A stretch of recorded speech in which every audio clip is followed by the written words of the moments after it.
Bonsoir mesdames, bonsoir messieurs, bienvenue à l'émission aux milliards de téléspectateurs.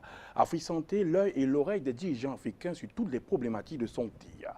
L'émission de ce soir revêt un caractère particulier car les naturopathes vont devoir balayer devant leur porte, c'est-à-dire dénoncer les dérives qui entravent leur secteur d'activité et comment expliquer la provenance de ces dérives qui vont galopantes. Une autre ultime question à poser sur ce plateau, faut-il totalement rejeter la médecine moderne? Ne peut-on rien en tirer de bon? Si oui, dans quelles circonstances? Pour les experts ce soir, nous allons présenter Dr Pichi et diabétrope, détenteur du brevet diabétrope. Vous êtes expert en plantes médicinales, vous présentez toute la tradition dans sa splendeur et dans son vestimentaire. Bonsoir et bienvenue. Oui, bonsoir Monsieur Urich, bonsoir, n'est-ce pas, des milliards de téléspectateurs. Bonsoir à l'Afrique, bonsoir le monde. Je suis encore vraiment une fois ravi d'être l'invité de ce plateau comme d'habitude. Je pense que le thème de ce soir revêt, n'est-ce pas, un caractère très particulier, d'autant plus qu'il y a, n'est-ce pas, dans la médecine traditionnelle africaine, certaines personnes qui ne savent pas ce qu'ils font, ils se font seulement dessous, alors que normalement, il faut avoir le souci de pouvoir, n'est-ce pas, sauver les vies. Et tout au long du débat, nous allons quand même essayer de vous assurer ce qui se passe. Merci de cet engagement que vous prenez au début de cette émission. C'est toujours utile pour pouvoir assurer les téléspectateurs. Professeur Emmanuel Lipote, naturopathe, on va le dire aussi, vous incarnez aussi plusieurs générations de naturopathes, vu que dans votre exercice, ça date de longtemps et vous continuez à exercer avec la plus grande des rigueurs. Professeur Emmanuel Lipote, bienvenue sur ce plateau. Merci Erich, merci pour l'invitation. Je dis bonsoir à tous ceux qui font confiance à Afrique Média et particulièrement à Afrique Santé. Voilà. Merci de votre présence, le pathologiste, docteur Dean Lilo, si j'ai bien prononcé, les téléspectateurs m'en voudront si je me perds à écorcher votre nom. Je dois donc prendre des gants pour vous présenter. Docteur Dean Lilo, vous êtes pathologiste et vous avez coutume le dire, vous êtes l'humble serviteur. Cette humilité sera de mise ce soir pour dénoncer ces dérives de la naturopathie. Bonsoir et bienvenue. Bonsoir tout le monde, bonsoir chers téléspectateurs. Je suis humble serviteur, mais pas quand il faut dire la vérité. Nous sommes très heureux de vous savoir nombreux, vous qui avez considéré la santé pas comme un détail, mais comme une richesse, et je dirais même la plus grande. Je crois qu'ensemble, ce soir, on va bien réfléchir. C'est-à-dire ensemble, bien sûr, c'est pas que nous allons polémiquer. Vos idées, télépathiquement, vont frapper nos têtes et nous serons en mesure de satisfaire à vos attentes, si Dieu le veut, bien sûr. Merci pour ce décor aussi vestimentaire. Ça donne une touche particulière à cette émission. Ça n'entame en rien votre engagement, Dr Dean. Dr Foro, qui a l'extrémité gauche. Dr Foro, vous êtes médecin, vous êtes naturopathe, vous êtes chercheur. Et on compte sur vous aussi pour donner, dire toute la vérité sur ces dérives, car c'est aussi un gage d'humilité, comme Dr Dean venait de le dire, ne pas avoir l'humilité circonstancielle, mais permanente. Mais, bonsoir, Dr Foro, journaliste, et bienvenue. Oui, bonsoir Rich, je suis heureux de retrouver nos téléspectateurs comme d'habitude. Nous sommes sur un plateau d'Afrique Média, cette télévision qui éclaire le monde. Je serais heureux aujourd'hui de présenter les grands problèmes des deux médecines et je pense que nous allons suffisamment éclairer nos téléspectateurs afin qu'ils puissent mieux choisir quand ils ont à agir. Parce que la santé, c'est un problème de choix et il faut bien choisir. Il faut bien choisir. Merci. Alors, sans plus tarder, nous allons prendre le premier élément, de quoi donner en image le fond de la trame de ce débat ce soir, dérive de la médecine traditionnelle à l'époque moderne. Regardons ensemble. La médecine conventionnelle, elle a des limites, elle est tout simplement superficielle. Elle ne va vraiment pas en profondeur pour soigner l'âme chez l'être humain. Ce que fait la médecine traditionnelle, parce que la médecine traditionnelle va vraiment en profondeur pour aller vraiment chercher les causes. Par contre, la médecine conventionnelle s'appuie sur les symptômes. Mais la médecine traditionnelle s'appuie sur des causes, racines, à la racine de la difficulté, de la maladie, des problèmes, que ce soit mystiques ou d'ordre généralisé. Non, les rapports ne sont pas des bons rapports parce que la médecine, les médecins modernes au Gabon ne peuvent pas comprendre la science de la médecine traditionnelle. Il faut se mettre aussi à leur place. Ils n'ont pas, c'est-à-dire c'est une science qu'on ne peut pas étudier. En réalité, vu un don, moi je suis née avec le don, donc je n'ai pas étudié la médecine traditionnelle. Par contre, j'ai étudié la médecine moderne. C'est pour cela qu'il y a toujours ce petit conflit. Pour retrouver d'autres places dans la société, il faut une sensibilisation. L'homme gabonais, c'est-à-dire l'amener à se revêtir son étiquette, son habillement traditionnel. D'où nous venons, parce que Dieu n'a pas été fou s'il a créé la forêt en première position. Il a créé la terre en première position. Vous voyez? Parce qu'il n'y a pas que la médecine, il y a aussi ces églises qui ont aussi pris le dessus, qui ont envoûté également la population.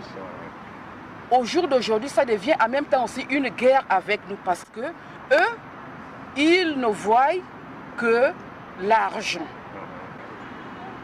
Avant, c'est-à-dire ça, c'est l'être humain qui a écrit la Bible. Mais ce n'est pas l'être humain qui a créé la forêt. Ensemble de connaissances et pratiques, explicables ou non, utilisées pour diagnostiquer, prévenir ou éliminer des maladies physiques, mentales ou sociales, et qui peuvent se fonder exclusivement sur une expérience et des observations passées transmises de génération en génération. Voilà comment l'Organisation mondiale de la santé définit la médecine traditionnelle. La médecine traditionnelle, j'en fais souvent usage. J'ai encore plus trouvé l'efficacité de cette médecine lors du traitement de mes crises de sinusite. J'ai été traité par les racines et depuis, je ne sens plus ces maux de tête atroces, je ne fais plus de crise de sinusite. Au Togo, comme partout ailleurs, les détenteurs du secret de la guérison par les plantes ou des connaissances ésotériques font du chemin. Les statistiques disaient que 70% de la population fait recours à la médecine traditionnelle. Après, on nous dit 80% fait recours à la médecine traditionnelle. Tout dernièrement, dans un document de l'OMS, j'ai lu 85% de la population fait recours à la médecine traditionnelle. Je vous rassure que un petit lendemain prochain, là, on nous dira que 90% de la population fait recours à la médecine traditionnelle. Ça veut dire que la population a vite compris maintenant que c'est par le naturel qu'on peut mieux se soigner. Par la grâce de Dieu, j'ai confiance à la médecine traditionnelle. Ça peut aller. La paupérisation aidant, les tradipraticiens au Togo ont pris d'assaut les médias pour vendre leurs promesses aux grandes dames des autorités, ouvrant la voie aux faux prophètes, aux charlatans sans scrupules qui vivent aux dépens de celui qui les écoute. Quand j'étais gosse, j'avais régulièrement des crises d'asthme. Et puis, on m'a amené chez un monsieur qui pratiquait la médecine traditionnelle. Mais j'ai beau utiliser tout ce qui m'a prescrit comme médicament, mais je n'ai pas été satisfaite. Alors, professeur Emmanuel Paul, vous avez l'autorité de l'âge, l'autorité de l'exercice dans le métier, hein. Ce n'est plus à contester. Voilà, au sorti de ce visionnage-là, à la dernière, je retiens la parole, celui qui a, cet usager qui a eu la grâce de la guérison à travers, pour sa sinusite, mais pour celle qui a clôturé le reportage, elle n'a malheureusement pas eu cette grâce-là de se faire traiter son asthme, de voir partir son asthme définitivement. À quel niveau on peut situer la dérive à la suite de ce reportage? Alors c'est très compliqué parce que beaucoup de gens pensent que nous venons à ces plateaux pour dire que nous sommes des saints, c'est-à-dire nous qui défendons une cause d'une médecine naturelle, autrement appelée médecine traditionnelle, parce que tout à l'heure, la dame qui est médecin, la gabonaise qui est médecin, que nous avons pris dans cette vidéo, qui est médecin, mais qui fait plus en médecine traditionnelle comme notre collègue du plateau, Jeans. Bon, alors lui, il fait essentiellement en médecine traditionnelle parce qu'il pense que Dieu a créé la terre, a créé aussi la forêt. Alors, la Bible a été inventée par les hommes, donc imprimée. Alors, on ne peut donc pas surseoir ce que Dieu a créé à la place de ce que l'homme a mis en place. C'est la même chose que nous disons en médecine, parce qu'il y a des pôles d'influence. Le premier pôle d'influence qui fait l'hégémonie des esclavagistes d'hier, des colons, des esclavagistes d'avant-hier, des colons d'hier et aujourd'hui des néocolons, c'est d'abord le fait de croire en Dieu selon eux. Donc, soit tu crois en Dieu selon Jésus-Christ, soit tu crois en Dieu selon Allah. Parce que ce sont les deux religions qui ont colonisé l'Afrique, qui ont tué l'âme de la recherche des Africains, qui ont empêché que l'Afrique ne puisse faire prévaloir sa santé. Parce que nous sommes dans les difficultés aujourd'hui de reconnaître nos origines. Alors, maintenant, lorsque nous sommes devant une vidéo comme celle-là, pour aller droit à une réponse qui permet à ce que le décor soit planté afin que les autres puissent parler et que je ne monopolise pas la parole.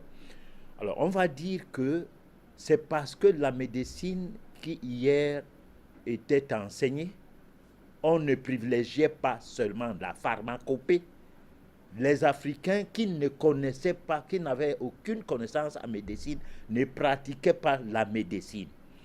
Quand on a pourchassé tous ceux qui enseignaient la médecine africaine, et que d'aucuns ont été même tués, d'autres par le biais de l'Église catholique, on a arraché tout ce qu'ils avaient comme connaissance, parce qu'ayant peur de mourir, on les obligeait de venir montrer leurs formules. Tout cela a été récupéré. C'est ce qui a fait à ce qu'une certaine médecine se prévale moderne en utilisant les molécules venant de l'Afrique, des arbres et tout. Malheureusement, comme ils ont pris des choses malhonnêtement, leurs médicaments ne peuvent donc pas soigner qui que ce soit, ni y compris eux-mêmes. Parce que les vidéos que nous utilisons ici sont leurs vidéos. Il faut que les gens comprennent bien. Nous n'avons ni YouTube, ni Internet. On n'a rien de ces choses. Il n'y a aucun Africain qui a fabriqué un moteur de recherche qu'on appelle Google, ni les réseaux sociaux que nous utilisons, nous tous, qui sont aujourd'hui, parce que ces gens-là ont toujours eu besoin d'argent, ont fini par libéraliser ces histoires que de mourir de faim là-bas, alors que le noir, lui, il n'a pas les problèmes de famine, c'est pourquoi il paraît être paresseux. Alors, résultat, il y a eu un enseignement en médecine traditionnelle qui a été tué, et nos amis qui viennent aujourd'hui à la télé, à la radio, même sur ces plateaux, il y en a parmi nous qui ne sont que des vendeurs de poudre, bien évidemment, parce que sans ces poudres-là, ils ne peuvent pas vivre, ils ne peuvent pas expliquer le moindre mal. Ils n'ont pas de possibilité de faire des consultations propres à eux. Beaucoup de personnes viennent à la télé, ils disent qu'ils sont des praticiens, mais ils disent aux gens, allez à l'hôpital, fais l'analyse, viens, je te soigne, tu retournes voir si c'est bien. Comment tu peux t'appuyer sur le diagnostic de l'autre en traitant autrement quelqu'un? Donc, qu'on cesse de croire que nous sommes contre la médecine officielle. C'est elle qui nous a embourbés. C'est pourquoi on martèle ça. Voilà. Merci, professeur Emmanuel Ipote.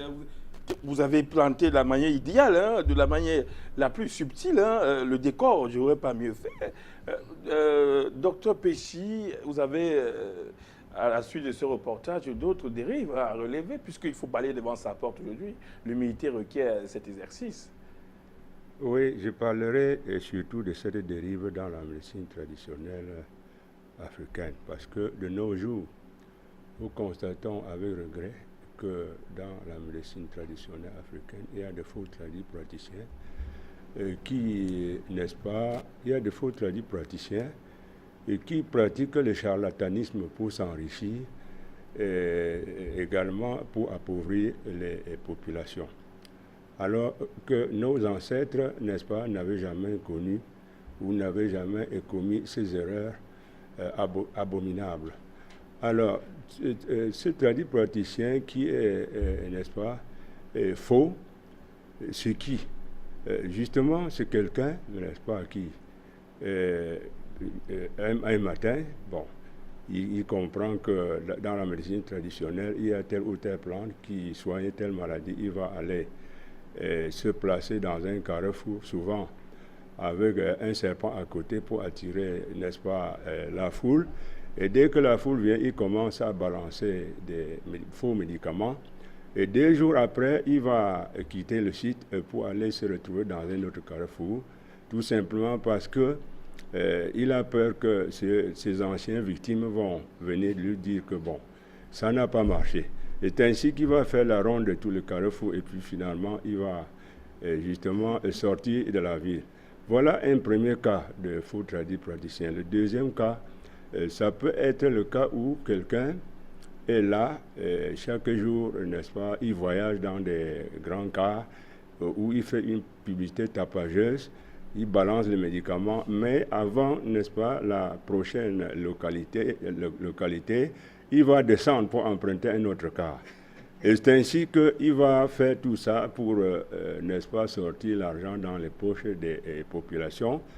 Et vous avez également un troisième cas de ce faux tradit praticien qui, n'est-ce pas, quelqu'un qui a un propagandiste qui lui amène, qui parle un peu, n'est-ce pas, de ses prouesses dans les soins.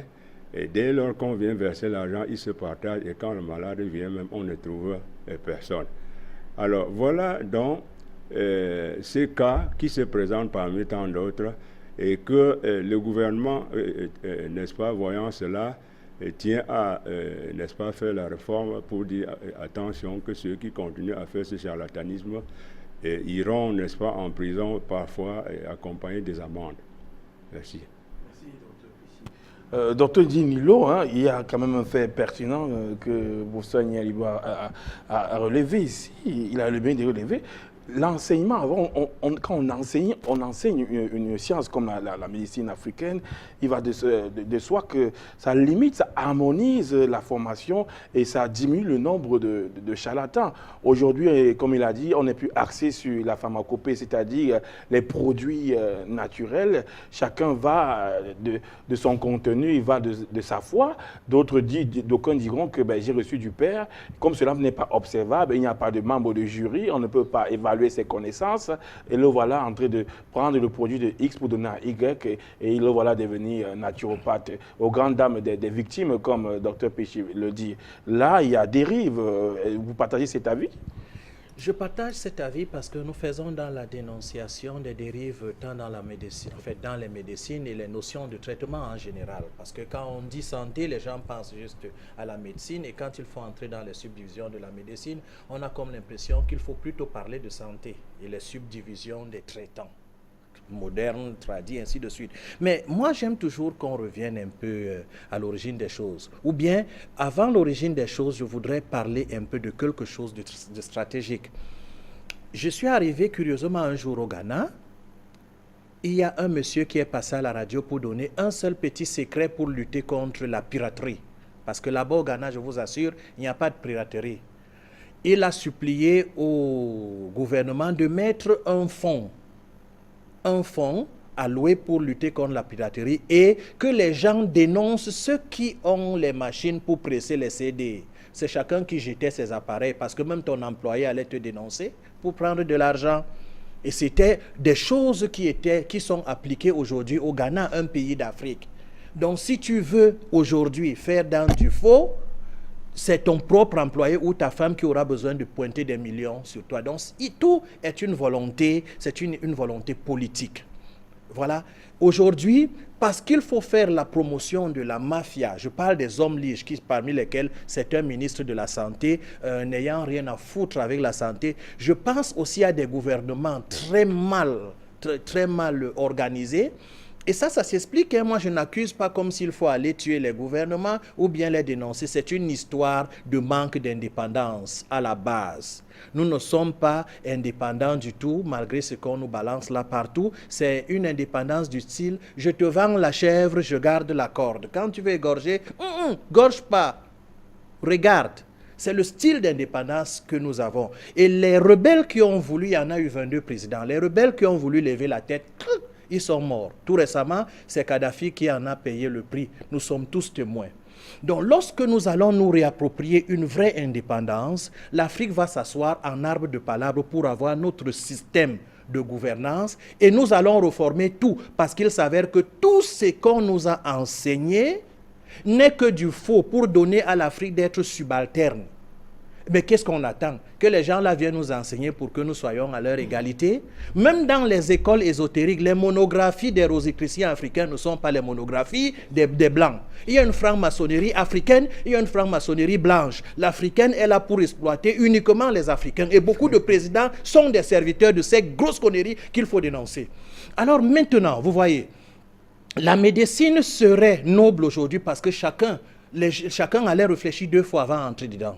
Il suffisait juste de dire, monsieur, tu es tradit praticien, on t'installe quelque part, dans ta sous-préfecture ou bien dans ta ville, on teste, parce que le véritable ne fuit pas, hein, comme le docteur Péchi disait, le véritable est sur place. Et celui qui est dans le bus là, dans l'avion même, certains sont même dans l'avion, hein, aujourd'hui, c'est parti du bus de luxe à Finex, entre parenthèses, sans publicité, pour le train de luxe et pour l'avion.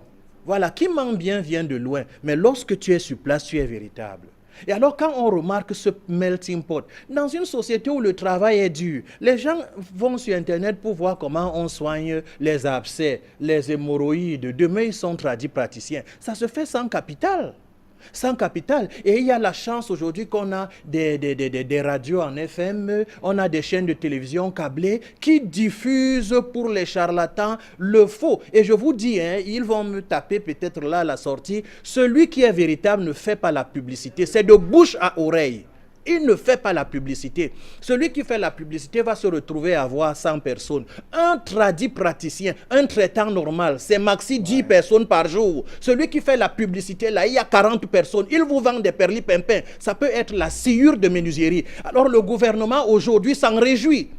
Devant, pour faire plaisir aux conquistadors, aux occidentaux, on nous impose une médecine qui a pour gouvernement invisible la communauté internationale avec son ministère de la Santé et son diktat, l'OMS, qui ne fait pas dans la santé, qui diffère dans la santé. On se retrouve avec des réciteurs de cours comme médecins qui n'ont rien de scientifique et qui nous font des impositions. Pendant ce temps, quand les tradis praticiens veulent demander d'être reconnus, on les envoie chez ces médecins qui sont des réciteurs de cours. Pourtant, toi qui connais ce que tu fais, tu n'as pas eu besoin de réciter les cours, mais tu as appris, tu as réfléchi. Donc, le problème doit commencer par une véritable indépendance déjà et une réforme de tous les secteurs de l'activité parce qu'on nous a menti à 99,3 ou 5% avec tous les bombes idéologiques là. C'est-à-dire l'université, l'école, tout ça, c'est pour servir les impérialistes, mais de manière subtile. Docteur Djinilo, vos pensées sont claires. On ne pourrait pas déjà relever. Vous êtes allé un peu plus loin que la question qui a été posée, mais toujours dans le sens de l'émission. Toucher les indépendantistes, la franc-maçonnerie, il n'y avait que vous pour le faire. Hein. Chapant de vos déclarations ici sur le plateau, franc-maçonnerie africaine et européenne, on a l'impérialisme conduit sur plusieurs formats. Docteur Faux, Jean-Denis, à votre niveau, quels sont les reliefs, hein, les dérives de la médecine traditionnelle? Qu'est-ce qui bloque son épanouissement? Mais les dérives de la médecine traditionnelle africaine viennent même des dérives des gouvernements. Ceux qui nous gouvernent ne suivent pas la bonne marche pour pouvoir améliorer le système médical traditionnel africain. Ils préfèrent avoir un comportement extraverti. Ils pensent plutôt que c'est l'Europe, ce sont les Occidentaux qui vont nous apporter un certain savoir-faire. Mais on constate aujourd'hui que le savoir-faire occidental a échoué dans le monde médical. Nous n'avons pas... Aujourd'hui, par exemple, l'Afrique a besoin d'un médecin. On a en Afrique un médecin, par exemple, pour prendre ce cas, un médecin classique pour 10 000 habitants. Mais on constate curieusement, paradoxalement, que les médecins sont au chômage. Si donc les médecins sont au chômage, ça veut dire que l'Afrique n'a pas besoin de cette technique-là. Puisque il faut un médecin pour 10 000 habitants, et nous voyons des médecins qui sortent des écoles et qui sont au chômage, qui n'ont donc pas d'emploi, ça veut donc dire que leur formation n'a pas été adaptée aux réalités locales. Il s'agit aujourd'hui de recenser, comme a fait le professeur Daniel Nonilantoum, qui est consultant de l'OMS à la médecine traditionnelle africaine, qui est ancien enseignant de l'université de Yaoundé, qui disait que le guérisseur traditionnel ou le praticien scientifique est toujours étudiant et demeure étudiant dans sa profession jusqu'à ce qu'il abandonne ou meure en l'exerçant. Mais aujourd'hui, on nous présente des médecins scientifiques, entre guillemets. Mais le scientifique, c'est qui? C'est celui qui doit s'ouvrir, c'est celui qui doit oser, c'est celui qui doit inventer, créer. Et quand le tradit praticien ose inventer, ose créer un produit qui est efficace, on va le tuer. On va envoyer des Occidentaux là-bas pour fermer complètement ce remède qu'ils vont appeler poison. Et pourtant, les vrais médicaments sont d'origine africaine. Tout ce qu'il faut faire aujourd'hui, c'est que l'Occident évite de pratiquer le protectionnisme médical. Pourquoi on ferme la route aux produits africains d'entrer en Europe? Puisque les Européens sont déjà très malades. Si vous ouvrez les portes de l'Europe, nous allons faire entrer des tradis praticiens africains qui vont effacer beaucoup de maladies européennes et qui vont même initier, peut-être former même ces professeurs dits de médecine qui sont dans des facultés occidentales et qui font semblant de soigner alors qu'ils ne soignent pas. Ce sont les tradis praticiens africains qui ont le dernier mot à dire. Si donc aujourd'hui nous avons échoué sur le plan médical, nous n'arrivons pas, nous avons constaté que plus la science est en train d'avancer, plus la médecine est en train d'avancer, les maladies se multiplient. D'où viennent donc ces maladies? Puisque nous sommes en train de soigner.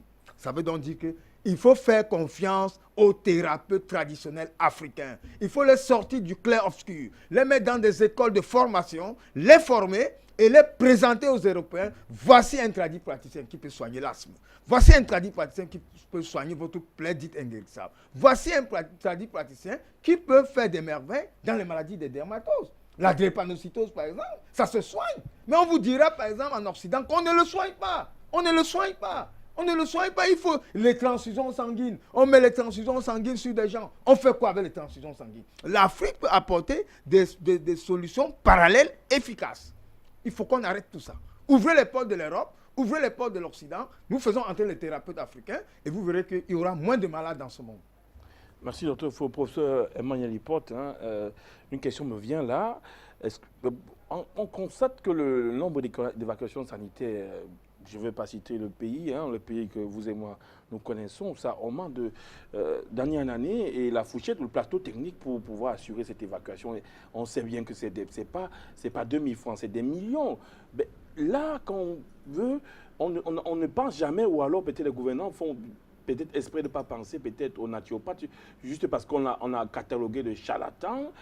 Est-ce que la médecine traditionnelle, on vient de citer les dérives, est capable, si on a vraiment recours à elle, diminuer le nombre d'évacuations sanitaires, afin que les autres puissent venir se soigner ici ou on envoie nos produits ailleurs? Voilà. Là, ça entraîne que le débat soit politisé. Est-ce que l'Afrique a eu l'indépendance? J'ai parlé des esclavagistes d'avant-hier, des colons d'hier et aujourd'hui des néocolons. Donc on n'a jamais eu l'indépendance. Les gens qui sont là sont au service de leurs maîtres.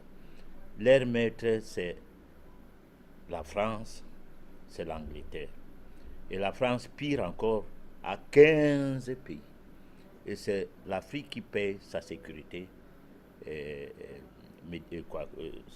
sociale, voilà, sa sécurité sociale. Vous comprenez bien que on est obligé de faire tout pour que le médicament soit vendu. Le plateau technique, c'est de gros mots pour rien. C'est comme on utilise un terme en médecine, prise en charge. Chez le noir, prendre quelqu'un en charge chez toi, ça veut dire qu'il est logé gratuitement, il est nourri gratuitement, il est habillé gratuitement, il va à l'école gratuitement, il a tout gratuitement.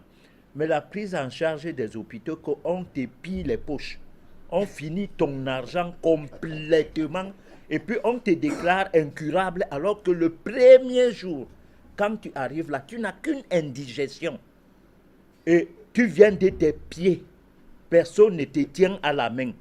tu viens dire, j'ai mal dormi, mon docteur, je ne sais pas qu'est-ce que tu as. C'est l'entérogastrologue, du moins c'est un médecin généraliste qui te reçoit le premier jour. Le deuxième jour, quand il t'a déjà pompé les toxines dans le ventre sous prétexte que c'est les molécules qui sont là pour te soigner, quand tu reviens trop bavarder à son oreille, il t'envoie chez le spécialiste. Le spécialiste, c'est fini, tu es chez le chirurgien. Au point où les analyses vont s'en suivre, tu es sidéen. Et on oublie que c'est une succession de produits que tu as bu qui a détruit ton système immunitaire. Tu es sidéen. Le premier jour, aucune analyse n'incombait à ton cas. Ou quand bien même on avait fait l'analyse, on a trouvé que peut-être tu as des vers du moins intestinaux et qu'on devrait te donner quelques produits contre les vers. Mais le produit en question a des additifs alimentaires sous un code. Par exemple, le code E125, le code E124 et tout, qui sont des produits, qui sont des substances cancérogènes mélangées à la molécule, comme une pâte qui retient la molécule. Résultat, tu te retrouves dans une situation où il y a une éruption cutanée, parce que le produit même, au niveau de la notice, on précise bien que qui boit ces produits peut avoir une éruption cutanée. Toi, tu ne lis pas la notice. Le médecin non plus, lui, il prescrit seulement. D'abord, s'il ne prescrit pas, il va vivre comment? On ne l'a jamais enseigné à soigner quelqu'un pour le guérir. On lui a dit obligation des moyens et non des résultats. Et voilà les moyens qu'on a eu à mettre à sa disposition. Le produit va donc rendre quelqu'un malade. Il aura une dermatose, il se gratte partout, sa peau est déjà devenue foutue. Comment voulez-vous donc que, si les ministères des sous-régions, si les États africains, si ces États étaient vraiment indépendants, le premier plateau technique devrait être la question à poser que les régions du pays où les femmes continuent à accoucher alors qu'il n'y a même pas un dispensaire là-bas, des gynécologues traditionnels ou les gynécologues traditionnels là, qui reçoivent les bébés sans qu'il y ait des décès. Comment faire pour apprendre cette gynécologie traditionnelle dans des universités pour qu'il y ait une branche de gynécologie traditionnelle et une branche de gynécologie importée? Ce serait un bon plateau technique. Je me portais en faux de nous faire croire qu'on a toujours besoin de ces gens-là parce que le monde s'est modernisé. Non. Ces gens-là sont là parce qu'on a fait la sourde oreille, on a fermé les yeux, on a tout fait pour ignorer que des millions d'années avant ces méthodes mercantiles, les êtres humains vivaient à travers le monde et certains continuent à vivre dans certains continents. En Amérique du Sud, on a remarqué des pays là-bas que la médecine n'est jamais entrée et que les gens sont là-bas, vivent plus de 140 ans. Alors que dans les pays où la médecine a mis pion sur rue, nous nous retrouvons avec 30 ans d'espérance de vie, parce qu'on ne peut pas dire que l'espérance de vie égale médication. L'espérance de vie égale vivre sans avoir besoin de médicaments. Le Français n'a pas d'espérance de vie. Ils boivent des médicaments plus que tout le monde entier et ils sont plus malades. Ils doivent eux aussi réformer leur politique avant que les Africains ne soient libérés. Mais comme c'est l'industrie pharmaceutique qui nourrit les Français en impôts et tout, voilà où nous en sommes. Merci pour ça, Emmanuel Lipote, un premier intervenant qui appelle du Congo, un appelant du Congo, on va le dire ainsi. Bonsoir, vous êtes sur Afrique Santé, nous vous écoutons.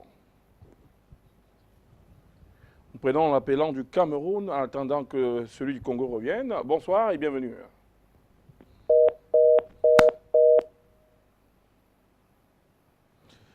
Nous sommes dans la course de cette émission. Ils pourront ressurgir. Le standard ouvert, nous signalons. Ils pourront appeler d'un moment à l'autre. Pour Saint-Emmanuel Lipote, on vous avez là même emboîté sur la prochaine question. Il y a toujours, vous avez parlé de chirurgie, vous avez parlé d'accouchement traditionnel. Il y a toujours hein, cette division, cette hégémonie entre le médecin moderne et le médecin traditionnel, à savoir dans les cas d'urgence, lequel est le plus adapté? Faut-il totalement exclure, rejeter tout de la médecine moderne? Ne peut-on en tirer rien de bon?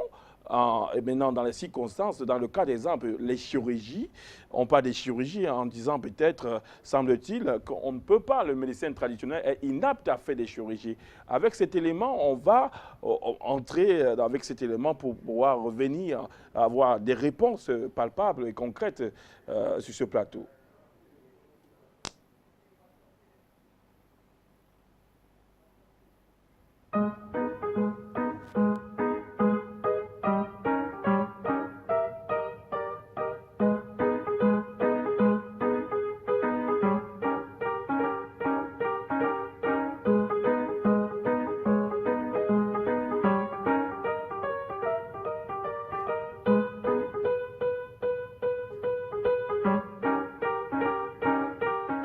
We work on the spirit level. The medical doctor, they work on the physical level. And the spirit level goes into the physical level.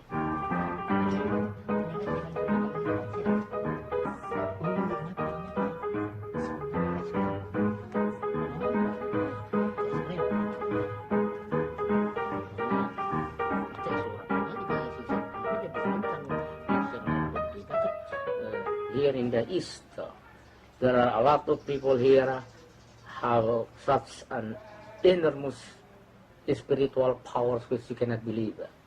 This is water. See? Water. Akin na pa. Okay? Okay, now relax.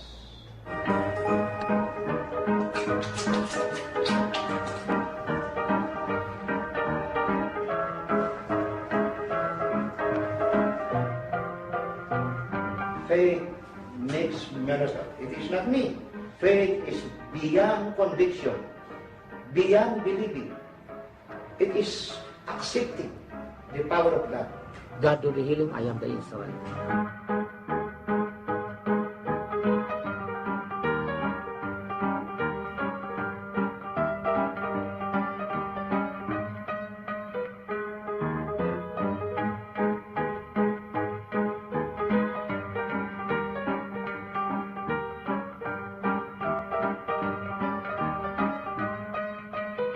He saw the problem on my breast.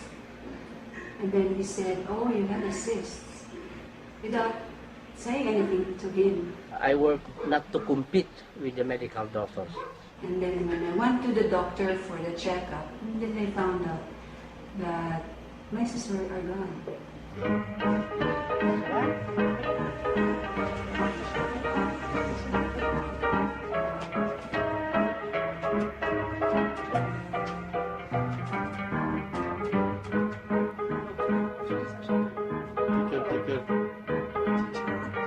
Maybe they can just sit in a film and they can just say, oh, that's nothing. Oh, that is charlatan. Oh, that's nothing.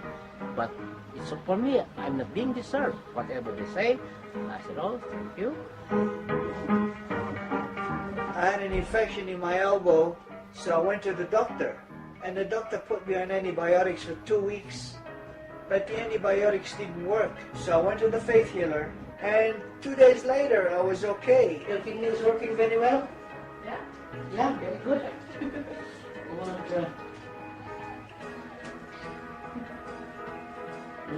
The liver is also better.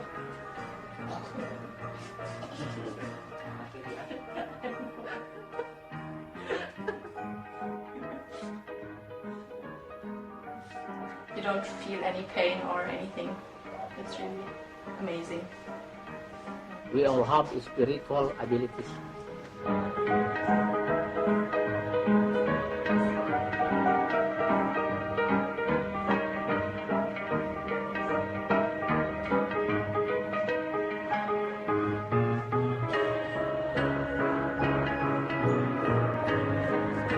You see it to be a materialization, but no, it's clear. Professeur Emmanuel Lipote, hein, voilà, vous savez, je reviens encore sur ce constat. En cas d'urgence, est-ce que le médecin traditionnel ou le médecin africain peut y répondre de manière adaptée? On ressort de ce visionnage, hein, chirurgie à main nue, sans anesthésie, et après, on ne voit pas où est passée l'ouverture. C'est comme si c'était simplement, entre guillemets, la magie. Quelle peut être cette réponse, hein? Alors, c'est la réponse à donner ici. C'est expliquer que l'homme a un pouvoir. L'homme a un pouvoir que l'homme a tué. C'est-à-dire, lorsque on formate le cerveau d'un être humain, lorsque on lui parlait de Dieu de manière erronée, il ne peut plus avoir en lui les forces cosmiques, c'est-à-dire une certaine énergie cosmique qui lui est propre et qui identifie même le fait que nous sommes les représentants de Dieu sur terre. Alors, cette médecine, c'est que nous venons de voir là, l'Afrique faisait ça. C'est d'ailleurs ce que les Hippocrates venaient apprendre. Si malheureusement un homme comme Hippocrate n'avait pas étudié la médecine directement de l'Égypte, il a reçu un maître qui lui a donné les bribes de la médecine africaine, et c'est ce qui a détourné complètement les Occidentaux dans cette forme de médecine mercantile qui les a rendus simplement des imposteurs. Là, on a eu facilement Louis Pasteur, un imposteur, on a eu facilement Freud, un imposteur, et puis aujourd'hui, à base de cette formule de médecine, on rapporte plus d'argent. Donc, l'Afrique, voilà comment on guérissait les gens avant. La preuve, comme l'Asie n'a pas été colonisée au même titre que l'Afrique, nous, on a pris dans cette vidéo pour expliquer que voilà la base de la médecine traditionnelle qui travaillait sans outils et qui travaillait efficacement. Médecine africaine d'urgence. Hein? Voilà. Bon, cependant... Vous permettez, professeur, voilà. On prend en appelant, hein, ils ne vont pas nous en vouloir avant de donner la parole. Bonsoir. Monsieur Moubin. Bonsoir, monsieur Ulrich. C'est monsieur Abou depuis le Royaume-Uni. Je salue tous les éminents médecins qui sont sur le plateau avec vous et en particulier mon ami personnel, monsieur Dejid. Et Ulrich, vous savez, la dernière fois, vous avez montré...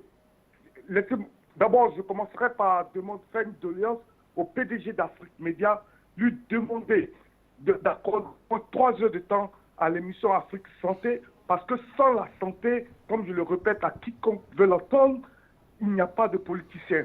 Sans la santé, il n'y a pas de professeur, il n'y a pas... La santé au début de tout. Donc, il faut une Afrique en bonne santé pour qu'il y ait des économistes, pour qu'il y ait la monnaie, pour qu'il y ait la politique et tout. Donc, s'il vous plaît, PDG d'Afrique Média, donnez 3 heures de temps à l'émission Santé parce que nous, les Africains, on va être en bonne santé pour construire l'Afrique. Je ferme la parenthèse et je reviens à ce que je disais. La dernière fois, vous avez montré une dame française au Sénégal qui avait ouvert un centre de santé et qui avait même été combattue en son temps par les autorités sénégalaises et tout. Mais elle a persisté dans ce domaine afin de... Elle a regroupé des médecins africains. Moi, je les appelle médecins africains parce que c'est ça, la médecine pour moi. C'est pas la médecine artificielle. Ça, c'est la médecine originelle et originale. Donc, elle avait organisé un centre de santé qui marchait bien jusqu'à sa mort. Mais pourquoi nos éminents médecins qui sont sur le plateau ne peuvent pas prendre sur eux aussi de faire un centre de santé? Nous autres, on va les supporter financièrement. On va aller se soigner là-bas. Vous comprenez? On n'a pas besoin d'attendre que l'OMS vous homologue. Il faut créer vous-même votre propre OMS de santé africaine, une organisation de santé africaine et commencer à créer vos propres centres de recherche, votre propre pharmacie où nous, on va aller prendre les médicaments, vos propres dispensaires, vos hôpitaux, vos propres écoles de médecine et faire vos propres bouquins de médecine, créer tout un network de médecine africaine bien en bonne et due forme avec les bouquins des professeurs, créer notre médecine. Un point barre. La médecine qu'on a forcé tout le monde à subir maintenant. C'est des gens qui se sont levés en Europe et qui ont créé ce filon. C'est entre eux. C'est comme une mafia. Alors créer notre propre mafia africaine aussi, mais en médecine, où on a nos propres centres de santé, on a nos propres normes, on crée nos propres normes, on dit que tel a le brevet de soigner l'épilepsie, tel a le brevet de soigner les migraines, et en fonction de tel brevet, les médicaments sont vendus dans nos pharmacies, des pharmacies africaines. C'est tout ce qu'on a besoin, et ça va créer la plus-value.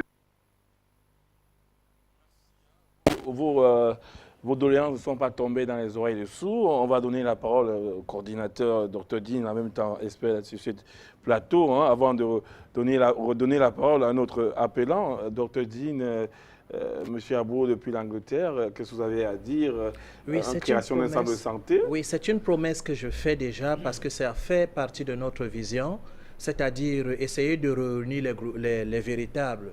On ne peut pas, ça ne sera pas facile comme Abou de l'Angleterre, que je salue d'ailleurs, a dit, parce que l'Organisation mondiale de la santé fait beaucoup de pression.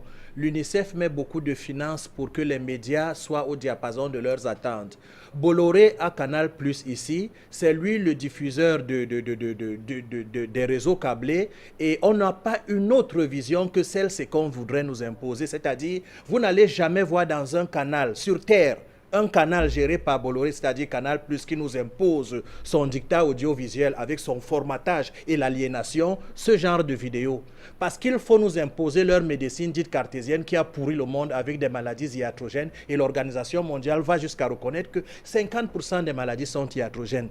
Donc le combat est grand, il faut juste qu'on s'engage, et nous vous donnons cette promesse. Avec Afrique Santé, nous serons la porte ouverte pour le réveil de la médecine. Ça ne peut pas se faire sans que les œufs soient cassés, les persécutions par des hommes liges, tapis dans l'ombre, fonctionnaires haut gradés et je ne sais quoi. Mais nous vous promettons que nous allons mettre des tableaux, des sites internet. Nous allons faire le tour de l'Afrique pour recenser les véritables. Et je vous promets la semaine prochaine une vidéo africaine où on a ouvert le crâne aussi à main nue. Ça existe. Seulement, lorsque vous voulez le dire aux autorités, on vous ferme la bouche. Actuellement, à Dimako, à l'Est, 50 Américains sont descendus et ils font des recherches en soudoyant les pygmées qui ont faim.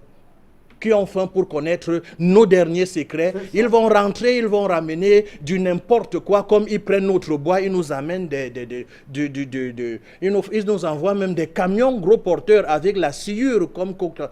Il faut que ça s'arrête. Il faut vraiment que ça s'arrête, et nous vous promettons aujourd'hui, même si nous sommes assassinés, parce qu'on ne peut pas, ça se connaît en Afrique, il y aura d'autres personnes qui vont se lever pour élever l'étendard qui est en train de se mettre en place. Nous vous promettons ça.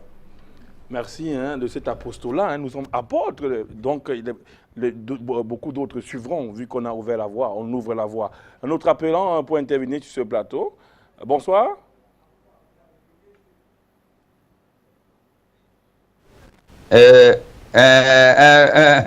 Pour remplacer un autre Abou, c'est Abouba qui appelle. Je vous souhaite vraiment une très bonne soirée sur ce plateau d'Afrique Média. Bonsoir à ces grands panélistes. Un bonsoir très sympathisant à Dr Dim, le professeur aimant. Pas sympathisant parce que j'ai choisi Dr Dim. Vous méritez tous ces bonsoirs. Et je profite pour dire bonsoir à un certain Dr Django Guillaume, du côté de mon village, qui se bat beaucoup pour le problème du cancer. Je m'aligne derrière mon frère Abou qui l'appelle du Royaume-Uni. Je dis, nous n'allons pas commencer, Docteur Jim, nous n'allons pas attendre, peut-être informer les gens sur le continent africain. Afrique Média a commencé au Cameroun comme une simple chaîne de télévision. Nous allons commencer comme ces gens qui viennent nous tromper en faisant une case de santé. Une case de santé ouverte à tous les patients qui peuvent venir vous rencontrer. Parce que ce qui me fait plaisir sur ce plateau, et dans cette émission, mon frère Riche, c'est la simplicité, la solidarité entre ces panélistes qui viennent avec vous. Aucun d'eux ne sous-estime l'autre. Ils se complètent. Du professeur Emmanuel jusqu'aux autres docteurs sur ce plateau, ils se complètent. Et vous savez, ailleurs, il y a les bons docteurs, il y a les mauvais docteurs. Il y a les bons docteurs parce qu'à un moment donné, dès qu'il commence sa profession, il achète une très grosse voiture. Et il commence à rouler, vous ne savez pas comment il a fait pour avoir de l'argent. Et le bon docteur, qu'on ne reconnaît plus, c'est celui qui a fait la médecine conventionnelle, comme ils appellent, et il essaie de voir le côté de la médecine traditionnelle. Lui n'a pas de grosse voiture parce qu'il est à la recherche pour aider la société. Mais celui qui est venu, la médecine conventionnelle, c'est une façon de donner de l'argent pour que les gens roulent dans de grosses voitures, pour qu'ils aient de très grosses, grandes maisons, parce qu'il faut qu'ils passent, on dit voilà tel docteur. Je vous dis, je connais monsieur le professeur Herman, que vous voyez là, depuis 2000, il n'a jamais changé. Mais moi qui vous parle là, je suis déjà trop vieux. Je me pose la question, quel est son secret? Et c'est ce secret que nous voulons arracher entre les mains de ces merveilleux, ces sublimes connaisseurs que vous avez sur ce plateau.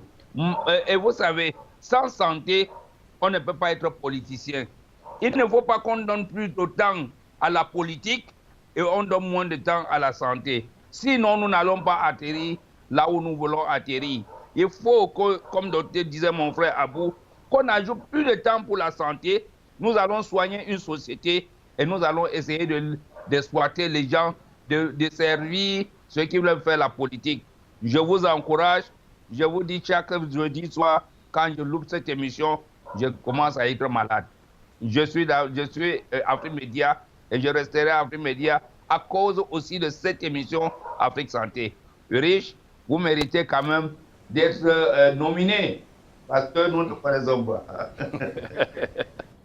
Monsieur Abouba qui appelle depuis le Cameroun, dans la région de Fumban. Merci de l'appel depuis le Noun. Merci de vos encouragements. Ne tombez surtout pas malade. Nous avons besoin de la qualité de la trame de téléspectateurs que vous êtes. On prend notre appelant avant de revenir sur ce plateau.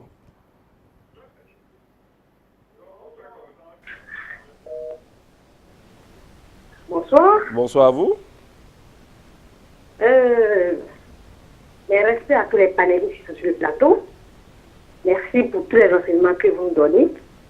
Mais, comment dire, M. Ulrich, c'est vrai qu'on parle de la santé, comment on appelle ça, beaucoup de la santé physique.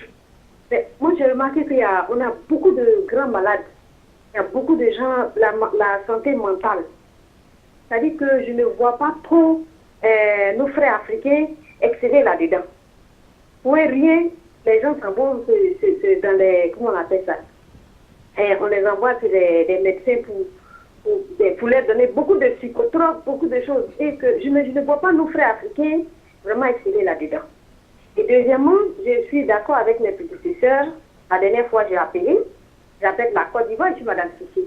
La dernière fois que j'ai appelé, j'ai dit la même chose. Vraiment, il faut que les DG d'Afrique Média fassent un effort. Comme ils l'ont dit, moi je ne vais pas revenir là-dessus. Il faut qu'on nous donne quand même un peu de temps pour voir, vraiment décortiquer tous nos problèmes. Parce que ça ne va pas. Tout le monde est malade, tout le monde souffre. Et on ne guérit pas. On va à l'hôpital, d'abord même les soins même sont... C'est inaccessible. En Côte d'Ivoire, ici, c'est inaccessible. On souffre, on ne peut pas se soigner. Et de l'autre côté, vous êtes là, vous combattez la médecine traditionnelle, la vraie, bien sûr. Et vous êtes là, vous multipliez les salatanismes, vous encouragez toutes ces conneries-là. Je vous remercie. Merci de cet appel de la Côte d'Ivoire, Dr Péchi. Suite à l'intervention de cette appelante de la Côte d'Ivoire, quelle est votre réaction d'encourager de la médecine traditionnelle ou alors demeurer dans le spectre du propagandisme? Oui, nous disons que déjà la médecine traditionnelle africaine surtout est, n'est-ce pas, la plus ancienne de toutes les médecines.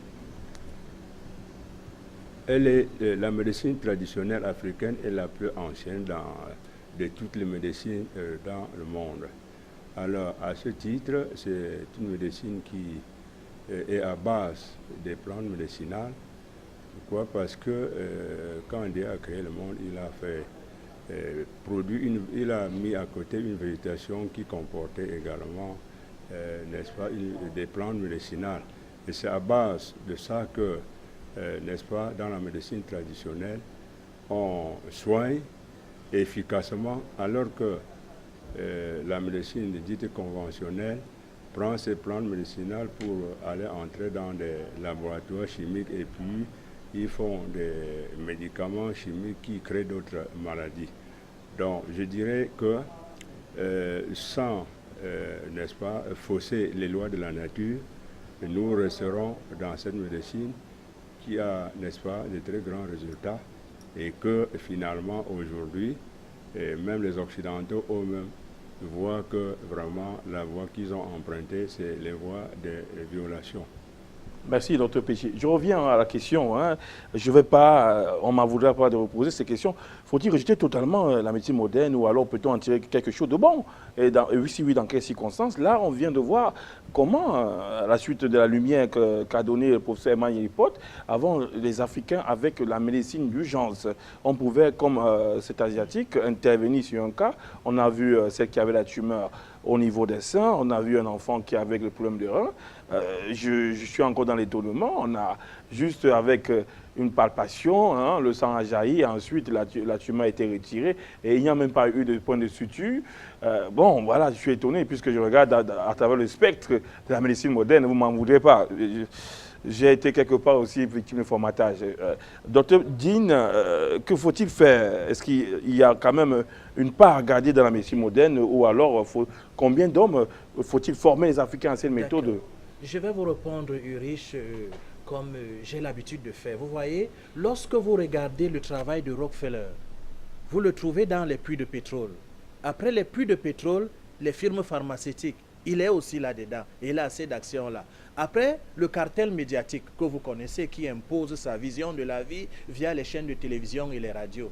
C'est la même chose. J'ai suivi un programme dans une émission sur National Geographic, en fait, une émission d'une chaîne de télévision de la place où le plus grand pyromane des États-Unis avait aussi le plus grand prix comme pompier. C'est-à-dire, il avait cette façon de créer subtilement les incendies et comme il était pompier, il savait toujours les éteindre. Il a eu près de 10 prix comme meilleur pompier. Après, on a découvert que c'était lui le pyromane, mais on n'a plus parlé parce que c'était vraiment archi salissant. Donc maintenant, on prend les êtres humains qui sont naturellement forts, comme nos esclaves, les Kunta Kinte et tous les pharaons que vous connaissez. On les envoie dans de l'esclavage, certes, mais ils réussissent à démontrer qu'ils sont très forts. On dit que ce sera un danger pour la médecine qu'on voudrait nous imposer et vendre les remèdes. On nous vaccine, c'est-à-dire on est déformé sur le plan corpusculaire parce que la vaccination, au-delà du tapage médiatique, donne ce que vous voyez, une espérance de vie avalanchante. Si on dit comme ça, en avalanche. Voilà. Maintenant, on nous bombarde toutes sortes de remèdes. L'Organisation mondiale de la santé reconnaît que 50% des maladies actuelles sont iatrogènes. Donc, on nous modifie. Et j'ai entendu dans une vidéo du 12-12-2009, Montagnier dire que le problème des Africains, c'est leur immunité. Mais les qui ont détruit notre immunité, n'est-ce pas les pesticides qui détruisent nos sols, n'est-ce pas les engrais chimiques qui détruisent nos sols, n'est-ce pas la vaccination, ce mensonge impur qui est dit même de rejeter dans les poubelles de l'histoire de l'humanité, c'est eux qui nous détruisent. Maintenant, nous sommes fragilisés. Ils ont tout calculé ce que nous pouvons devenir.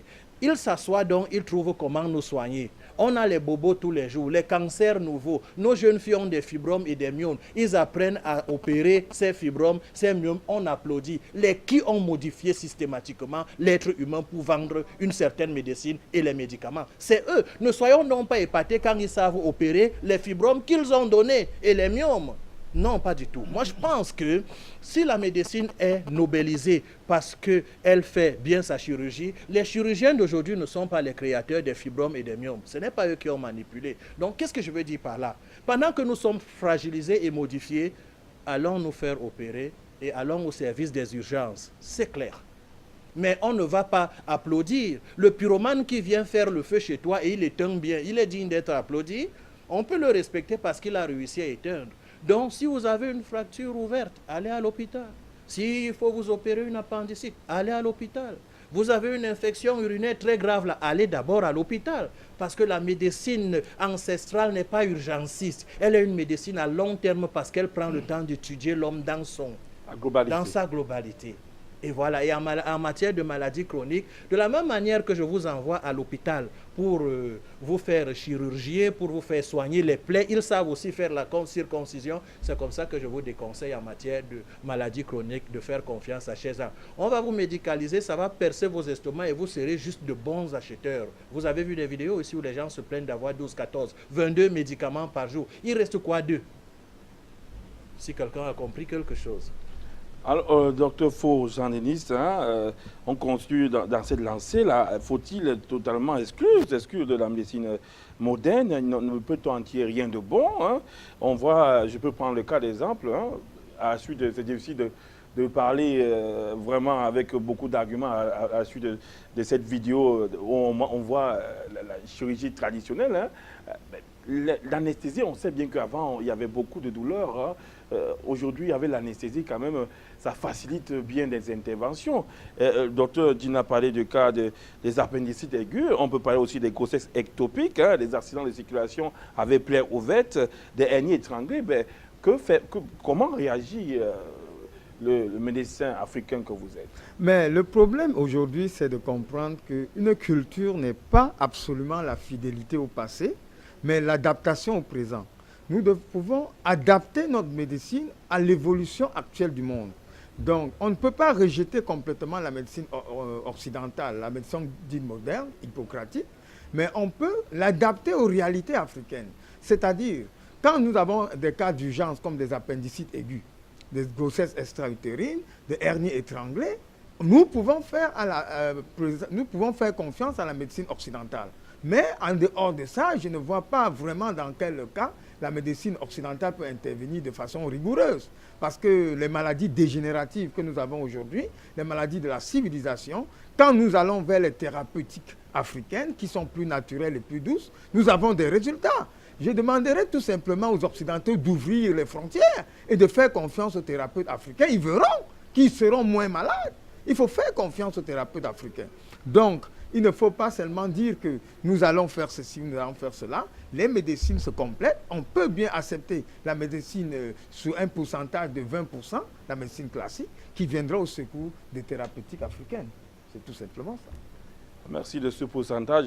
Je ne sais pas s'il est appréciable, 1%, docteur Faux, mais vous n'êtes pas main généreuse. Professeur Emmanuel Yelipote, on prend un cas... sur un champ de tir, un militaire africain prend une balle et il est carrément en pleine, hémorragie.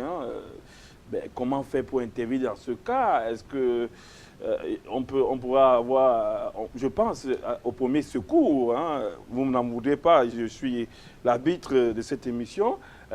La Croix-Rouge a quand même donné certaines techniques de premier secours, la position, il ne faut pas déplacer le malade sinon il va mourir, il faut en cas de chirurgie, d'hémorragie, faire des garrots. Lorsque l'enfant boit un produit toxique, il ne faut vraiment pas boire de l'eau. Et lorsque vous avez la main bouillante et bouillantée, il ne faut pas mettre de l'eau tout de suite. Il y a ces apports que nous avons appris, que nous avons aujourd'hui, qui quand même sont des acquis. Pour celui qui est sur le champ de tir, qui a pris une balle, comment faire? Peut-être il faut faire venir l'asiatique que nous avons vu là. Ce serait très cher au vol d'avion. Voilà, c'est une question pertinente. Il faut bien dire que l'hôpital est là pour beaucoup de choses.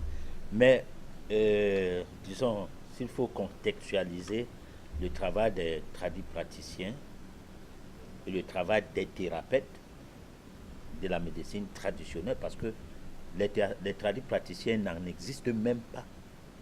Parce que sur un champ de tir, un tradipraticien va traverser quelqu'un qui a reçu une balle, tant qu'il n'est pas encore mort, il se lève sans qu'on n'ait à rien extirper de lui. C'est comme s'il n'y avait pas de balles. De un. De deux, si la médecine traditionnelle est à l'amont de la préparation d'une guerre, aucune balle ne va toucher aucun soldat. Aucune balle ne va toucher aucun soldat. Mais si la médecine traditionnelle est mise en arrière-plan pour venir maintenant, parce que prévenir vaut mieux que guérir. Vous envoyez les gens pour qu'ils meurent, après vous voulez que c'est maintenant là que les ancêtres viennent agir. Les ancêtres savent que les gens là, c'est les soldats, ils doivent aller mourir. Et ils disent personne ne va mourir. Personne. Donc vous tirez sur quelqu'un qui a la machette, il fonce sur vous. Il y a des cas. Je crois que vous suivez ça ces derniers temps dans les réseaux sociaux. Des conditions dans lesquelles certains militaires vivent, dans les cas que les Africains, on a organisé contre nos pays ici, en Afrique. Donc, aucune balle ne touchera quelqu'un. Cessez de dire que sans les Blancs n'ont rien apporté. Ils nous ont endormis pour que nous devenions dépendants d'eux. Hein? Et puis là maintenant, quand on va te faire une chirurgie, on va applaudir. On applaudit quoi? On applaudit quoi? Ils n'ont fait que ce que l'incrédule a accepté qu'on fasse. Vous croyez que moi, je peux avoir un enfant qui va en guerre, je ne prépare pas son corps? Hein? Je prépare son corps, il part en guerre. Moi, je peux ne pas préparer mon corps, je ne suis pas militaire. Mais si mon enfant, je lui dis, ok, va en guerre. Il est debout, il tire. Même si c'est une bombe, dès que ça tombe sur lui, il explose pour aller tomber ailleurs. Donc on n'a pas besoin de ces gens-là. C'est pendant les villes, avec les accidents de voiture, avec ceci, avec cela et tout. Vous pouvez me retrouver moi-même un jour à l'hôpital. Quitte à ce qu'on me finisse une fois là-bas en disant, tu es venu faire quoi ici? Tu ne savais pas que tu vas faire un accident de circulation? Parce que là, il n'y a que ça qu'ils peuvent faire. En dehors de ça, cette médecine, on n'en a pas besoin. Donc, c'est une médecine urgentiste. Je crois que les militaires de toutes les nations, pas seulement du Cameroun, auront recours à vos services pour pouvoir blinder, hein, empêcher que la balle... Même la machette. Même la machette. Même le bâton. Encore. Ça, vous avez un acte vous avez un savoir antiterroriste. Hein. On attend que les Africains à l'épreuve des bombes. Merci de combattre à votre manière Boko Haram. Nous allons prendre un autre appelant, hein, M. Prince Bakal, pour donner son intervention sur cette émission.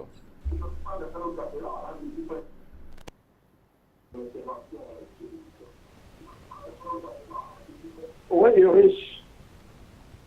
Merci, hein. Merci beaucoup, Yurish, de cette manière de nous entretenir avec votre panel, à qui j'ai besoin de dire réellement toute ma reconnaissance. Ma reconnaissance pour tout ce qu'ils essayent de faire pour nous fixer et essayer de structurer, de construire tout ce formatage que nous avons reçu. Parce qu'il faut avouer que c'est vrai, hein. Mais actuellement, il faut quand même qu'ils sachent que la population, particulièrement où je vis, ici au Cameroun, est au courant. En réalité, que la médecine occidentale a échoué. Elle a complètement échoué. Et je vous le dis, ce qui dérange actuellement, c'est le manque d'organisation des thérapeutes véritables traditionnels. Parce que vous allez voir, tout le monde vous dira, hein, vous allez attendre ça dans les quartiers, que la médecine occidentale a affiché son incompétence dans un certain nombre de maladies que tous les grands représentants africains de votre panel ont déjà cité. Mais il y a une maladie très récurrente, hein, dont les gens parlent, qui s'est avérée incapable d'être traitée dans les hôpitaux. On parle de la typhoïde. Donc on parle de la typhoïde actuellement. Allez de partout, les gens vont vous dire, j'ai essayé de me traiter la typhoïde que j'ai eue à l'hôpital, mais réellement je ne sens pas que j'ai guéri. Il y a des gens, quand nous étions jeunes, à qui on avait administré un produit qu'on appelait à l'époque typhomycine, mais qui se sont avérés, avec qui ont eu beaucoup plus de complications même que la manifestation réelle de cette maladie qu'on avait appelée à l'époque la typhoïde. Donc, les médecins, les grands spécialistes qui sont sur votre panel ont totalement raison. Totalement raison. Et je voulais leur dire que tout ce qu'ils font, tout ce qu'ils disent là tout le temps, qu'ils ne croient pas que ça rentre dans les oreilles sensibles. Les gens comprennent. Allez dans les quartiers et demandez aux gens leur préférence. La plupart vont vous dire qu'ils ont la préférence pour la médecine traditionnelle de chez nous. Mais seulement c'est encore le manque d'organisation, une fois de plus. On pourrait inviter ceux qui sont réellement de bons thérapeutes, ou bien votre panel qui semble être un panel d'élite, peut-être qu'ils pourraient essayer d'organiser quand même cette profession qui est de chez nous, la médecine traditionnelle, qu'on n'attend pas d'abord que ce soit dans les universités. Vous savez quelles difficultés on pourrait rencontrer. Parce que je ne veux pas dire d'où vient souvent la décision des choses que nous appliquons chez nous. Bon, voilà, je voudrais aussi dire une chose. En parlant de la médecine d'urgence, comme vous avez dit là, moi j'ai constaté dernièrement, ça fait 2 jours, j'ai vu quelqu'un qui est d'ici à Kribi, qui est même originaire d'ici, mais qui appliquait cette médecine d'urgence dans la castration de ces bêtes qu'il avait. Je vous dis, je ne sais pas, les médecins vont me faire comprendre, parce que je ne sais pas, la plupart des temps, on dit pour une petite blessure à la lame, des petites choses, ou bien c'est dû à la fragilisation que nous avons suivi des médicaments de plus long. Vous vous blessez à la lame, même si la lame là est neuve, on vous parle de tétanos. Je vous dis, j'ai vu quelqu'un castrer ses bêtes.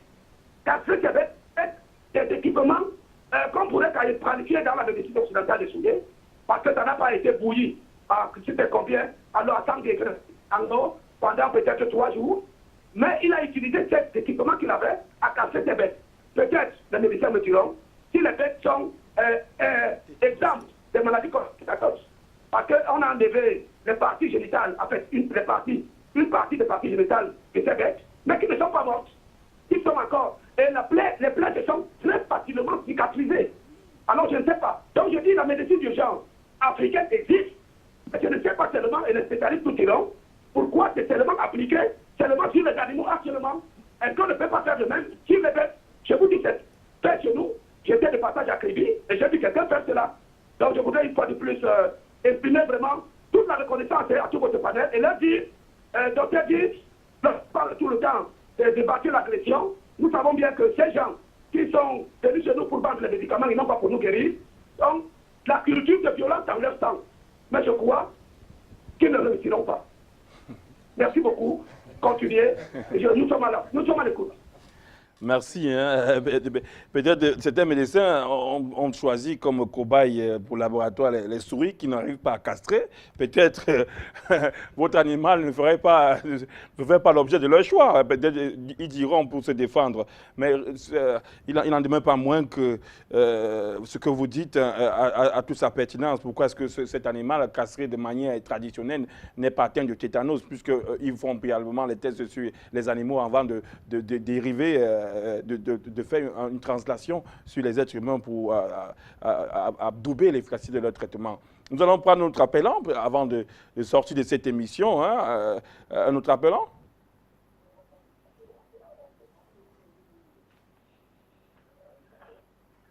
Voilà, bonsoir les chers panélistes.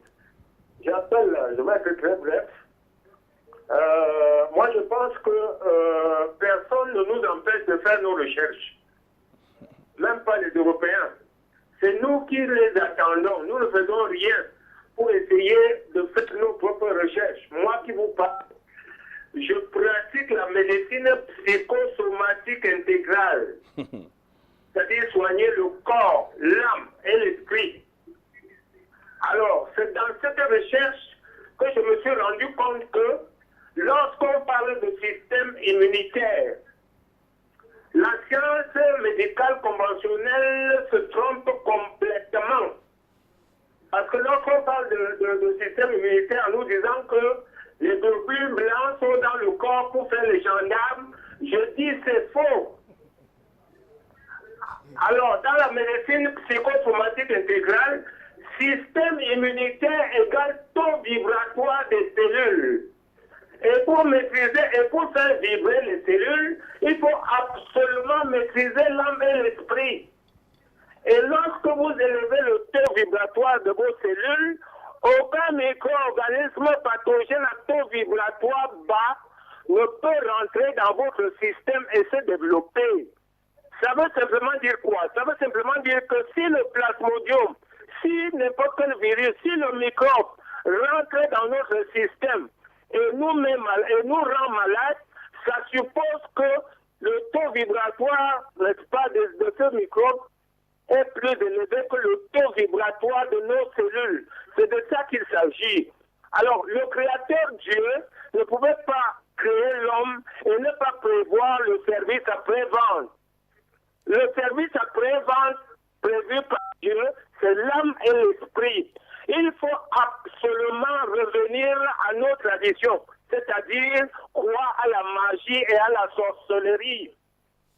Ce n'est qu'à partir de la magie et de la sorcellerie que nous pouvons pouvoir élever le taux vibratoire de nos cellules et ainsi être capable de résister à toute attaque, c'est-à-dire que tout virus, tout microbe qui rentre dans notre système ne puisse pas se développer parce que nous avons un taux vibratoire de cellules trop élevé. Alors, j'ai mon cabinet où je pratique déjà cette médecine au Cameroun. Ah, merci. Hein. Vous avez promis d'être bref. Hein. On vous aide à faire cette promesse. Médecine douce, hein. Il y a une autre appellation qui a pignon sur rue, médecine douce. Qu'est-ce que c'est que la médecine douce? Peut-être être une alternative à la médecine traditionnelle. Regardons cet élément avant de clôturer cette émission avec beaucoup de peine. Les médecines douces font de plus en plus d'adeptes. Depuis 2 ans, la fréquentation des cabinets de ces médecines alternatives a augmenté de 155%. Et bien souvent, elles se posent comme une alternative à la médecine traditionnelle. Je pense que les médecines douces sont une bonne alternative. Peut-être dans nos sociétés ne vont-elles pas la remplacer aussi, la médecine traditionnelle. Mais est-ce qu'on peut ici, à un moment donné, éviter les cachets, toute cette pharmacopée en fait imposante de nos sociétés pour arriver à des médecines qui laissent parler en fait l'être humain et puis tout ce qui est naturel. Les médecines douces sont une manière de soigner par des pratiques thérapeutiques différentes comme la sophrologie ou par des médicaments qui se veulent naturels et que l'on trouve en pharmacie. Alors la sophrologie est apparue dans les années 60, même en 1960. C'est le professeur Alfonso Caicedo qui l'a inventé. Il était psychiatre d'Amérique latine. Et il avait eu cette idée de faire intervenir en fait le mental pour la guérison de ses patients. Donc il est allé un peu partout dans le monde. Il est allé en Asie, en Inde. Il est allé se former au zazen, au yoga, à la méditation. Et il en a fait une mixture de tout ça pour créer la sophrologie. Alors évidemment, ça va être un ensemble. On aura la nutrition, donc l'alimentation un peu, on va dire, simple et saine. On va privilégier les légumes, comment on appelle ça, les légumineuses par exemple. On va faire attention à toutes les matières grasses, le sucre, enfin tous ces aliments qui parfois bloquent notre organisme. Nous on travaille avec l'homéopathie. Une vidéo qui pourra être diffusée dans la suite d'Afrique Santé, Médecine douce. Retenez, la promesse sera tenue dans la continuité de cette émission, mais il est préférable de conclure avec la note sur laquelle nous avons débuté, médecine, dérive de la médecine traditionnelle à l'époque moderne. Dr Dean, je vous passe la parole avant de refermer les rideaux sur cette émission et conclure. Voilà, nous voulons vous rassurer, chers téléspectateurs, que tout est en marche. Vous avez dit tout à l'heure qu'on ne peut pas seulement compter sur les organisations, sur le gouvernement pour faire quelque chose. Nous sommes donc ouverts à vos propositions. Nous avons une page qui porte ce nom, une page Facebook. Nous avons des adresses, vous pouvez nous contacter, avoir des propositions pour que quelque chose de fort parte même d'une émission de télé. Qui a dit, lorsque Mao Zedong commence la révolution chinoise, il est seul. Qu'est-ce qui a dit qu'une chaîne de télévision ne peut pas impulser une révolution, surtout en santé? Donc, soyez ouverts, faites des propositions. Ensemble, faisons la promotion de la santé comme il le faut, contrairement à ce qui nous est imposé et qui est vraiment minable et déplorable. Merci, Dr Dean. Dr Fo, un mot, je ne veux pas dire de revoir, un mot pour conclure l'émission. Je voudrais tout simplement dire à nos téléspectateurs d'être vigilants quand il s'agit d'engager leur santé, qu'il faut être très vigilant, de faire surtout confiance aux thérapeutiques naturelles africaines qui ont fait leur preuve dans le temps et dans l'espace. Nous serons toujours là et nous pensons que, comme a dit tout à l'heure Dr Dean, qu'il est grand temps que nous puissions nous réveiller. Nous allons nous réveiller. Il faut tout faire pour recaser, pour recenser nos praticiens de campagne, les réformer, leur donner des notions d'anatomie, de physiologie, d'hygiène, pour qu'ils puissent être de plus en plus performants. Nous pensons qu'il est grand temps que nous puissions créer des écoles pour réformer nos médecins qui ont fait l'allopathie, qui ont fait la médecine classique et qui pourtant ne sont pas efficaces sur le terrain. Il est grand temps que nous puissions les réformer, leur donner des notions d'argilothérapie, de phytothérapie. Docteur Jean Denis, il est grand temps qu'on continue et pour nous clôturons cette émission, mais les mots de la fin, vous permettez de la régie, ce sera très bref, professionnellement l'hypothèse, ensuite Dr Péchi. Alors, bon, je pense qu'on a dit assez de choses et les réactions ont fusé de part et d'autre. Et je pense que avec la proposition de travailler avec une page Facebook, déjà, c'est de l'étranger comme c'est de l'Afrique. Nous allons aller ensemble vers la création d'une santé africaine à partir d'une structure. Voilà. Dr Péchi.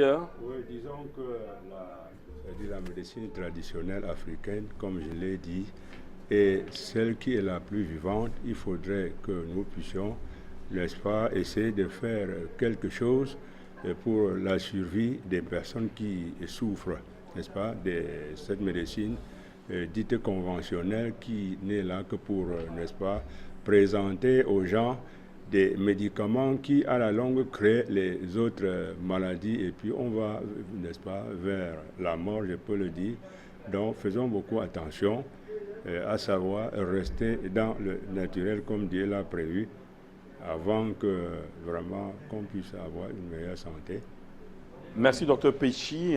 Les dérives de la médecine traditionnelle à l'époque moderne, nous avons balayé devant nos portes. Les experts en matière de santé ont balayé devant leurs portes. Ils ont eu le courage de la transparence de dire que les dérives, les bruits galeuses et de rétablir l'équilibre de la médecine moderne et la médecine traditionnelle que choisir. Mais toujours est-il que le choix vous appartient. Vous avez été informés. D'ici là, portez-vous bien. Au revoir pour une énième émission Afrique Santé.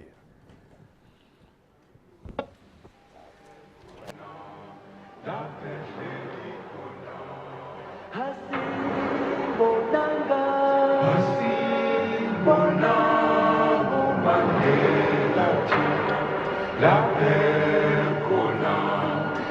paix chez l'icône.